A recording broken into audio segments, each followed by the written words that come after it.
यह कहानी एक छोटे से गांव की है जहां एक पुरानी हवेली थी जिसे सभी लोग भूतिया मानते थे।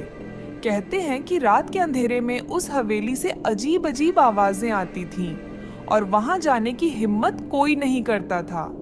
गांव में रहने वाले 3 दोस्त राजू, मोहन और सुरेश ने उस हवेली का रहस्य जानने का फैसला किया। वे तीनों रात के समय जब चांदनी रात थी, हवेली में जाने के लिए निकले। हवेली के पास पहुंचकर उन्होंने देखा कि दरवाजा खुला हुआ है। वे डरते डरते अंदर गए और देखा कि हवेली के अंदर सब कुछ धूल और मकड़ी के जालों से ढका हुआ है। जैसे ही वे हवेली के अंदर गहरे गए, उन्हें अचानक एक सर्द हवा का झोंका महसूस हुआ और एक अजीब सी आवाज सुनाई दी।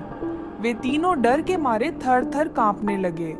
तभी अचानक उनके सामने एक पुरानी पेंटिंग हिलने लगी। उन्होंने देखा कि पेंटिंग के पीछे एक गुप्त दरवाजा था। जब उन्होंने उस दरवाजे को खोला तो देखा कि वहां एक अंधेरी सुरंग थी। वे तीनों सुरंग के अंदर चले गए और देखा कि सुरंग के अंत में एक पुराना तहखाना था। तहखाने में उन्होंने एक पुरानी किताब और एक छोटे से बक्से को पाया। किताब में लिखा था कि यह हवेली एक प्राचीन रहस्य की रखवाली करती है। जैसे ही उन्होंने बक्सा खोला, अचानक पूरा तहखाना जोर जोर से हिलने लगा और एक भयानक छाया उनके सामने प्रकट हुई। वह छाया हवेली के पुराने मालिक की आत्मा थी जो उस रहस्य की रक्षा कर रही थी। आत्मा ने उन्हें चेतावनी दी कि वे उस हवेली को छोड़ दें और कभी वापस न आए। डर के मारे राजू, मोहन और सुरेश तेजी से वहां से भागे और कभी उस हवेली की तरफ नहीं गए। लेकिन हवेली का रहस्य उन्हें चैन से नहीं बैठने दे रहा था। वे तीनों गांव के बुजुर्गों के पास गए और उनसे इस रहस्य के बारे में जानने की कोशिश की।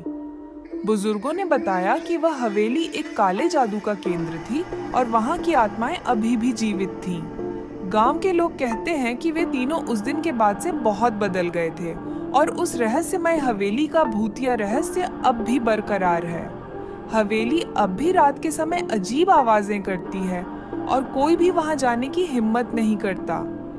अगर ये वीडियो आपको अच्छी लगी हो तो हमारे चैनल को सब्सक्राइब जरूर करें।